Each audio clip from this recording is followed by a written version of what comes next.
It's good to be here. I appreciate it. I want to indicate that I'm here on behalf of the District Attorney's Office, and I want to indicate that I am personally and professionally in support of Pastor Sam Casey and everyone else that has spoken here today, and look forward to continuing the partnerships that I've been fortunate enough to have with him and his communities over the last couple of years. There's one thing I want to read, and then I'll explain it in context when I'm done. The Black Law Students Association stands with the families of George Floyd, Breonna Taylor, Tony McDade, and Aubrey Arbery. We give honor to their memories and to the memories of countless others who have been unjustly taken from this world, whether we knew their names or not.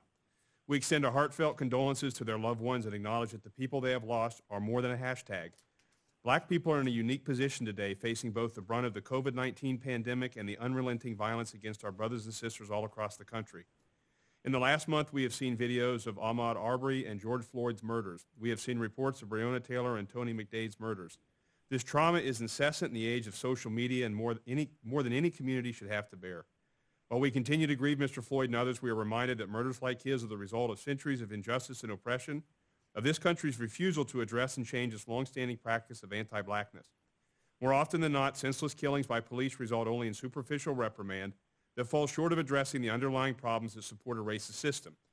To be sure, true justice does not stop at an arrest.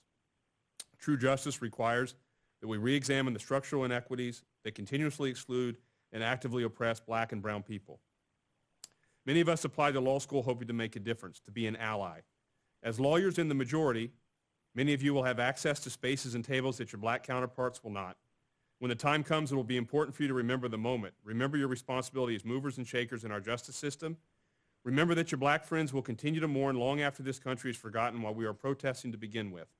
We bear the burden of constantly burying our brothers and sisters and ask that you stand next to us as we endeavor to dismantle the system of oppression. Do not be complicit in the deaths of black people.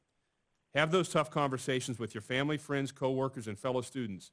Do not shy away from the fact that both police, officers, and civilians are continuously allowed to use lethal force and violence against black people. To remain silent, to remain neutral, is to side with the oppressors. Your silence is violence. Publicly demand equality, justice, and safety for us. Now, the reason I have that is that was written by the daughter of one of the finest prosecutors that exists in our office.